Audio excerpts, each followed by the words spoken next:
தங்கம் அப்படிங்கிறது பார்த்தீங்கன்னா நாளுக்கு நாள் அதோட விலை வந்து ஏறிக்கிட்டே இருக்குது. இந்த தங்கத்தோட விலை ஏறுறதுக்கு முக்கியமான காரணம் என்ன அப்படின்னு பார்த்தீங்கன்னா, மக்கள் வந்து அதிகமாக விரும்பிக்கிட்டு இருக்காங்க. இந்த நகைகள்லாம் செஞ்சு நம்ம என்ன பண்ணுறோம் அப்படின்னா, நம்மளை அலங்கரிச்சிக்கிறதுக்காக நம்ம பயன்படுத்திகிட்டு இருக்கிறோம். ஸோ இதில் ஒரு முக்கியமான பொருள் அப்படின்னு கேட்டிங்கன்னா இந்த தங்கம் தான். ஸோ இந்த தங்கம் அப்படிங்கிறது அவ்வளோ காஸ்ட்லியாக இருக்குது. சரி, இந்த காஸ்ட்லியான மெட்டீரியலை நம்மளால் லேபில் உருவாக்க முடியுமா அப்படின்னு கேட்டிங்கன்னா, கண்டிப்பாக நம்மளால் உருவாக்க முடியும். ஸோ அதை பற்றின வீடியோ தான் இது. இந்த வீடியோக்குள்ளே போகிறதுக்கு முன்னாடி நீங்கள் இன்னும் நம்ம சேனலை சப்ஸ்கிரைப் பண்ணிவிட்டு கூடவே இருக்கிற பெல் ஐகானையும் ப்ரெஸ் பண்ணிக்கோங்க. அப்போ தான் நான் போகிற அடுத்தடுத்த வீடியோ உங்களுக்கு நோட்டிஃபிகேஷனாக கிடைக்கும். வாங்க வீடியோக்குள்ளே போகலாம். ஆட்டம், தமிழில் அணு. ஸோ இந்த அணு அப்படிங்கிறது பார்த்தீங்க அப்படின்னா ஒரு பொருளோட மிகச்சிறிய அளவு அப்படிங்கிறது நம்ம எல்லாத்துக்குமே தெரியும். ஒரு அணு வந்து உருவாகணும் அப்படின்னா கண்டிப்பாக ஒரு 3 விஷயம் இருக்குது. என்ன அப்படின்னு பார்த்தீங்கன்னா, எலக்ட்ரான், புரோட்டான், நியூட்ரான் அப்படின்னு சொல்லுவாங்க. ஸோ இந்த நியூட்ரானும் புரோட்டானும் அணுவோட உட்கருவில் இருக்கும். அந்த உட்கருவை சுற்றி பார்த்தீங்க அப்படின்னா எலக்ட்ரான் அப்படின்னு சொல்லக்கூடிய இந்த சார்ஜ் வந்து இருக்கும்.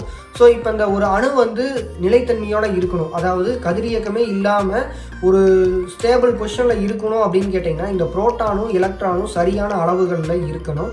ஸோ அப்படி வந்து ஒவ்வொரு பொருளும் இருக்கிறனால தான் நம்ம வந்து அந்த பொருளை வந்து நம்ம வேறு ஒரு ஸ்டேஜுக்கு மாறாமல் அதை அப்படியே வந்து நம்ம பார்க்க முடியுது. ஸோ இப்போ பார்த்தீங்க அப்படின்னா இந்த தங்கம் அப்படிங்கிறதுல 79 புரோட்டான்கள் இருக்குது. அதே மாதிரி 79 எலக்ட்ரான்ஸ் இருக்குது. ஸோ இந்த அணுவில் பார்த்தீங்க அப்படின்னா புரோட்டானும் எலக்ட்ரான் இந்த ரெண்டுமே வந்து சேமாக இருக்கிறதுனால தான் நம்மளால் அதை வந்து எல்லா இடங்கள்லையும் பயன்படுத்த முடியும். ஒரு அணுவோட ஸ்ட்ரக்சர் அப்படின்னு பார்த்தீங்கன்னா இந்த எலக்ட்ரான் தான் நிர்ணயிக்குது. ஸோ இந்த எலக்ட்ரான் வந்து எவ்வளவு இருக்குதோ அதுக்கு தகுந்தமான புரோட்டான்ஸ் வந்து இருக்கணும். அதே மாதிரி அதோட வடிவத்தை தீர்மானிக்கிறதும் அப்படின்னு கேட்டிங்கன்னா இந்த எலக்ட்ரான் தான். சரி, இப்போ இந்த தங்கத்தை வந்து நம்மளால் உருவாக்க முடியுமா செயற்கையா அப்படின்னு கேட்டிங்கன்னா கண்டிப்பாக நம்மளால் உருவாக்க முடியும். எப்படி அப்படின்னு கேட்டிங்கன்னா நம்மளோட நியூக்ளியர் ரியாக்ஷன் மூலமாக நம்மளால் பண்ண முடியும். ஸோ நியூக்ளியர் ரியாக்ஷன் அப்படின்னு பார்த்தீங்கன்னா வெளிவட்டத்தில் இருக்கக்கூடிய அந்த வேலன்ஸ் எலக்ட்ரான் சொல்லுவாங்க. அதாவது வெளிவட்ட பாதையில் இருக்கக்கூடிய அந்த எலக்ட்ரானில் ஏதாவது ஒன்றை நம்ம நீக்கிட்டோமோ இல்லை ஏதாவது ஒன்று ஆட் பண்ணிட்டாலோ அது என்னவாக மாறும் அப்படின்னு பார்த்தீங்கன்னா கதிரியக்கமாக மாறும். ஸோ இப்படி கதிரியக்கமாக மாறும்போது பார்த்தீங்க அப்படின்னா நம்மளால் வந்து ஒரு ஸ்ட்ரக்சர்லேருந்து இன்னொரு ஸ்ட்ரக்சருக்கு நம்மளால் போக முடியும். ஸோ 79 எலக்ட்ரான்ஸ் இருந்தாலே அந்த பொருளை வந்து நம்ம தங்கம் அப்படின்னு சொல்லிடலாம். சரி, இப்போ இந்த நியூக்ளியர் ரியாக்ஷன் மூலமாக நம்ம என்ன பண்ண போகிறோம் அப்படின்னு பார்த்தீங்கன்னா இந்த பாதரசம் அப்படிங்கிற ஒரு மெட்டீரியல் இருக்குது. அதுக்கப்புறம் பிளாட்டினம் அப்படிங்கிற மெட்டீரியல் இருக்குது. இந்த பாதரசம் அப்படிங்கிறது தங்கத்தை விட ஒரு எலக்ட்ரான் அதிகமாக வச்சுருக்கக்கூடிய ஒரு மெட்டல். அதே மாதிரி பார்த்தீங்கன்னா இந்த பிளாட்டினம் அப்படிங்கிறது ஒரு எலக்ட்ரான் தங்கத்தை விட ஒரு எலக்ட்ரான் கம்மியாக இருக்கக்கூடிய ஒரு மெட்டீரியல். இந்த 2 மெட்டீரியல் இருந்து நம்மளால் என்ன பண்ண முடியும் அப்படின்னு கேட்டிங்கன்னா தங்கத்தை செயற்கையாக நியூக்ளியர் ரியாக்ஷன் மூலமாக நம்மளால் பண்ண முடியும். பிளாட்டினம் அப்படிங்கிறதுல ஒரு எலக்ட்ரானை நம்மளால் ஆட் பண்ண முடிஞ்சுது அப்படின்னா அது வந்து தங்கமாக மாறும். ஸோ 79 எலக்ட்ரான்ஸ் இருந்தாலே அந்த பொருள் அப்படிங்கிறது தங்கமாக இருக்கும். சரி, இந்த தங்கத்தை வந்து நம்மளால் கமர்ஷியலாக பயன்படுத்த முடியுமா அப்படின்னு கேட்டிங்கன்னா கண்டிப்பாக முடியாது. ஏன் அப்படின்னு கேட்டிங்கன்னா இந்த நம்ம உருவாக்குறதே பார்த்திங்கன்னா நியூக்ளியர் ரியாக்ஷன் மூலமாக உருவாக்குறோம். அதனால பார்த்திங்கன்னா இந்த முறையில் உருவாக்கக்கூடிய இந்த தங்கம் அப்படிங்கிறது ரொம்பவே ரேடியோ மெட்டீரியலாக இருக்கும். ஸோ ரேடியோ மெட்டீரியலை வந்து நம்ம ஒரு சாதாரண பிளேஸில் வச்சுருந்தோம் அப்படின்னா அது வந்து நம்மளை ரொம்பவே அஃபெக்ட் பண்ணிடும். அதனால இதை வந்து நம்ம வேறு எந்த இதுலேயும் நம்ம பயன்படுத்த முடியாது.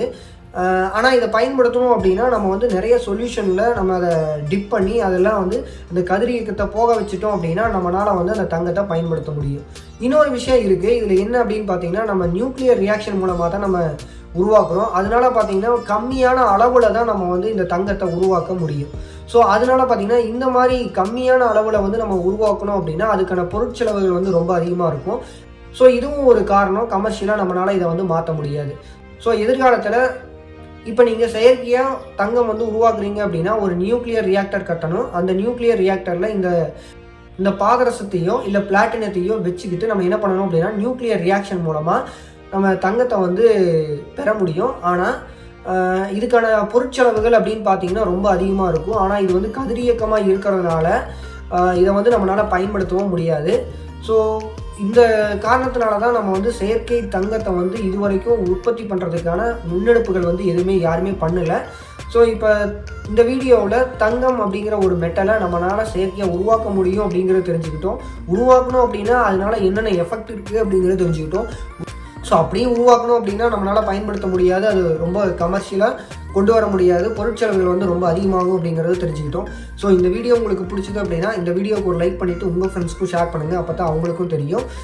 ஸோ நம்ம யூடியூப் சேனலில் வரக்கூடிய கண்டென்ட்ஸ் வந்து உங்களுக்கு பிடிச்சது அப்படின்னா நம்ம யூடியூப் சேனலை மறக்காமல் சப்ஸ்கிரைப் பண்ணி வச்சுக்கோங்க, அப்போ தான் அடுத்தடுத்த வீடியோ உங்களுக்கு நோட்டிஃபிகேஷனாக கிடைக்கும். அடுத்த வீடியோவில் பார்க்கலாம். பாய்.